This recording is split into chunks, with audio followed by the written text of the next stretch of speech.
Iba pa ang mga balita, presyo ng kopra sa Bicol pumalo na sa mahigit 60 pesos kada kilo.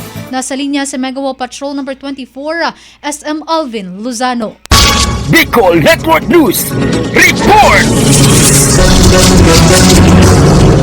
Batay sa price monitoring ng Philippine Coconut Authority noong Pebrero 3, 2025, umalo sa mahigit 60 kada kilo ang farm gate price ng kopra sa ilang lalawigan sa Bicol Region. Nangungunang Albay na may pinakamatas na presyo na 60.71, sinundan ng Camarines Norte na 60.22 at Sorsogon na 60 kada kilo. Sa kabuuan, ang average na farm gate price ng kopra ay 56.11 kada kilo, habang ang mill gate price ay umabot sa 63.58 kada kilo. Samantala, nananatiling mababa ang presyo ng buong niyog o hulnat na may average na 11.70 kada kilo. Kaugnay nito, patuloy ang pagsubaybay ng mga magsasaka at iba pang mga stakeholders sa merkado upang matukoy kung ang kasalukuyang presyo ay sapat na upang matugunan ang kanilang gastusin at mapabuti ang kanilang kabuhayan. Kasama mo sa pagbabalita para sa Bicol Network News, Megawa Patrol numero 24, Alvin Luzano, tatak tunay na serbisyo.